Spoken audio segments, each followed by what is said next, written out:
The essential message of the Lotus is that we can love our own faith and respect the other person's faith as well.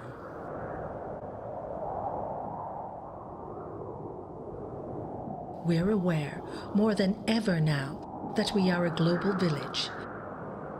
It's time to understand each other better and to live as one global family.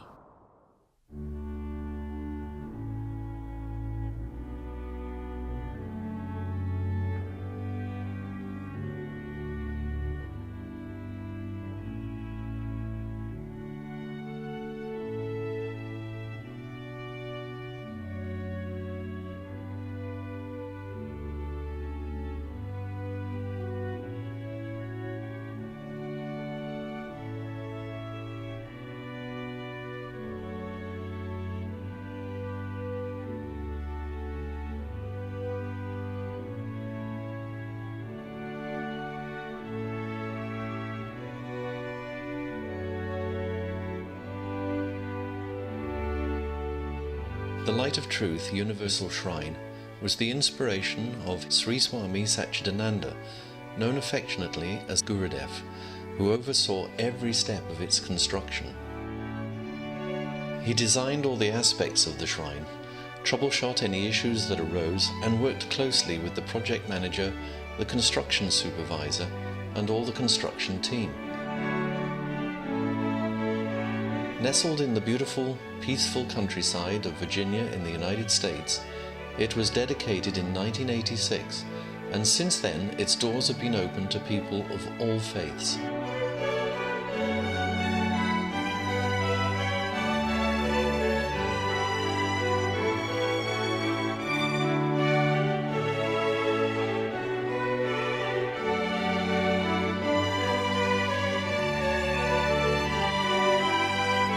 Regarded as a pioneer of the Interfaith movement and honoured as a humanitarian, Sri Swami Satchidananda's message has been heard worldwide.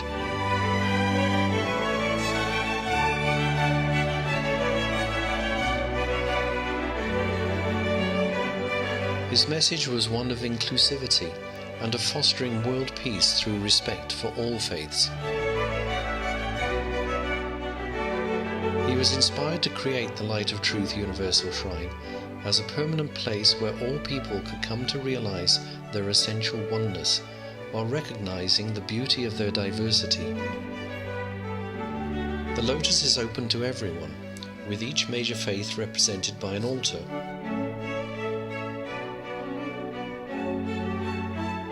Love knows only one-way traffic.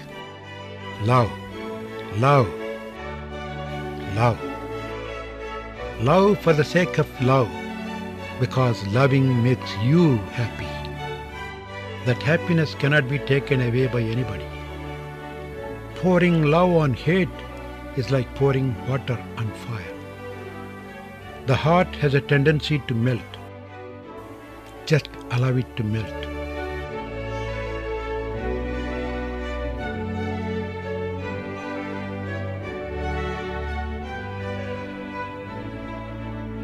Following the central rising light as it divides to shine on each altar, we are reminded that all faiths have, as their source, the same light, and that we are all sisters and brothers in spirit.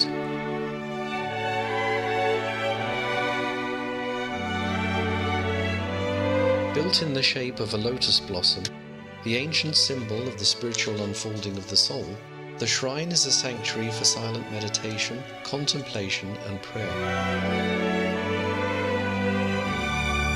Before Swami Satchidananda even started building Lotus, he seriously asked himself, is it necessary? Should we spend money for that? His answer was that he didn't deny the importance of immediate service to the needy, but he also asked, why are people poor, sick or hungry? The reason is because we don't care and share enough. More people were killed in the name of religion and God than by any other reasons. Could that be the purpose of religions who gave us the religious teachings? The Prophet, the Jesus, Moses, Muhammad, Shankara? No. But the problem is in understanding. Then I thought there should be a place to remind that, a permanent place.